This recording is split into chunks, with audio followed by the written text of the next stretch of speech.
गुरु का सच्चा सम्मान। बहुत समय पहले की बात है।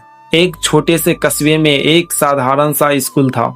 स्कूल बड़ा नहीं था, न वहाँ की इमारत भव्य थी, न ही बच्चों के पास महंगे बैग और कॉपियाँ थी।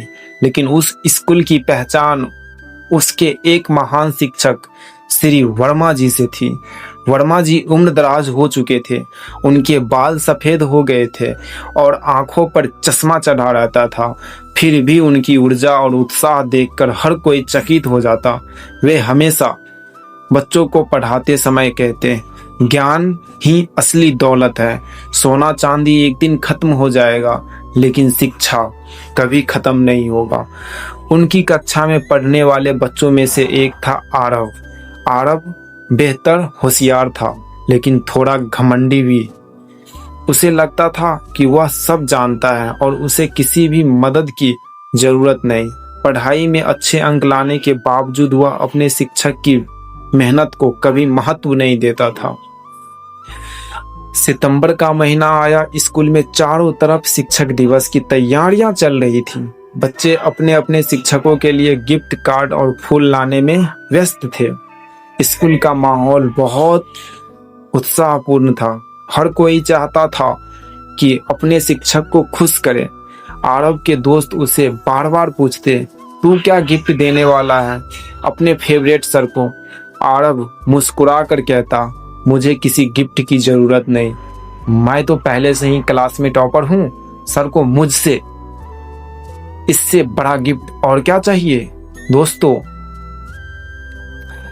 दोस्त उसकी बात सुनकर चुप हो जाते, लेकिन अंदर ही अंदर सोचते कि आरव को अब भी अपने गुरु की असली अहमियत समझ नहीं आई। आखिरकार वह दिन आया। स्कूल रंग बिरंगे फूलों से सजाया गया था। स्टेज पर कुर्सियां रखी गई और सभी शिक्षक वहां बैठे। बच्चे बारी बारी से जाकर अपने शिक्षकों को उपहार देने लगे। किसी ने गुलदस्ता दिया, किसी ने पेन, तो किसी ने किताबें।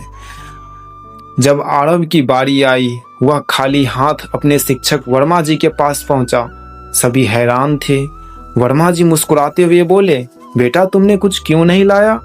आरव ने सिर झुकाकर कहा, सर मेरे पास देने के लिए कुछ खास नहीं था, और सच कहो तो मुझसे लगा कि मेरी पढ़ाई ही आपके लिए सबसे बड़ा गिफ्ट है। यह सुनकर बच्चे हंसने लगे।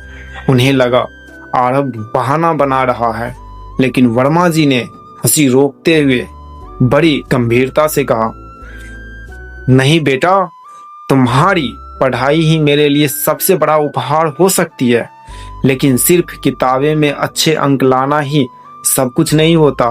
असली गिफ्ट तब होगा जब तुम इस शिक्षा का इस्तेमाल जीवन में करोगे, जब तुम अपने कर्मों से समाज को बेहतर बनाओगे।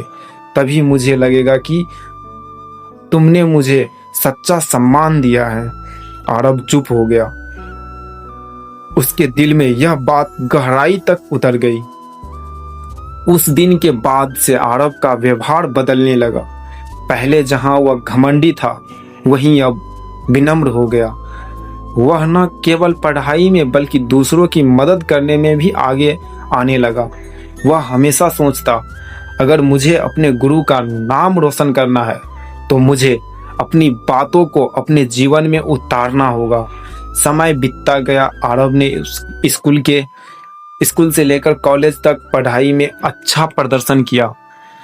उसने मेहनत, ईमानदारी और सेवा को अपना जीवन मंत्र बना लिया। कई साल बाद जब आरव ने अपनी पढ़ाई पूरी की तो वह एक सफल वैज्ञानिक बन गया। उसने देश के लिए बड़ा शोध किया और उसे एक प्रतिष्ठित राष्ट्रीय पुरस्कार से नवाजा गया।